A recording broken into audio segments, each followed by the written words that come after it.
Good evening, one and all. I'm your host, InaneDragon, and apparently I made a few too many assumptions regarding what people would know about the process by which the United States selects a president in my launch of InaneCandidates, the 2020 edition.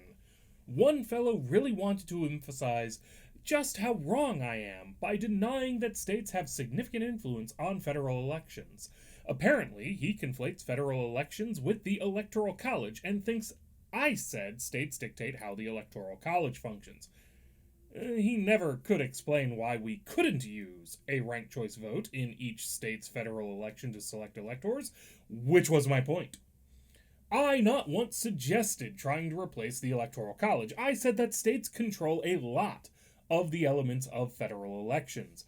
And when someone says federal elections, they generally aren't talking about the votes taken by the Electoral College or how stiff the president's wiener is.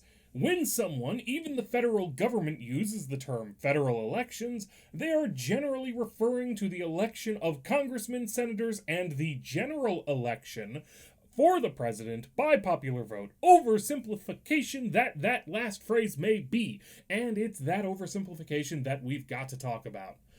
The president in the United States is not chosen by popular vote, as most people already know, and to which most people already object. The president is chosen by the vote of something called the Electoral College. High school civics, or any American history class, informs us that electors to the Electoral College are chosen as follows. Each state shall appoint in such manner as the legislature thereof may direct a number of electors. The key phrase here is in such manner as the legislature thereof may direct. The electors for a state are chosen by whatever method the state legislature decides. Right now, most states simply select a group of electors who have sworn to vote for the presidential candidate who wins the state's general election for president, something called bound electors.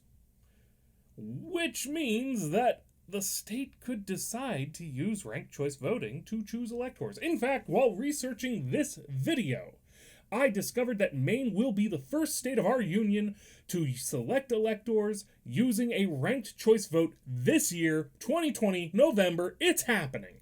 There's more nuance to it than that, since Maine also uses what's called the congressional district method of deciding electors, but that's for another time.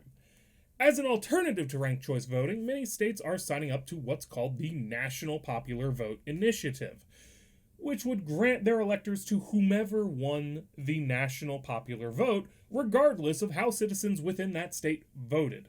This sounds like a bum deal for that state's voters, but to its credit, the initiative proposes language for these laws where the initiative would only go into effect if and when a sufficient set of states representing at least 270 electoral votes, the majority of electoral votes, adopts the initiative.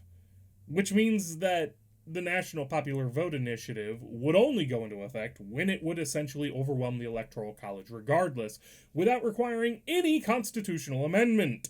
The losers at that point would be the voters in states which continue not to adopt the initiative. And if you combine these two ideas, ranked choice voting on the one hand and the National Popular Vote Initiative on the other, then you would effectively abolish the Electoral College in all but name. In principle, sufficient faithless electors could overturn the outcome, but it would require at least a few dozen if only the minimum number of states have adopted the National Popular Vote Initiative, and more than 270 faithless electors once every state adopted the initiative. So, as should be clear by now, it is entirely within the power of your state legislatures to consign our archaic system of selecting a president to the dustbin of history.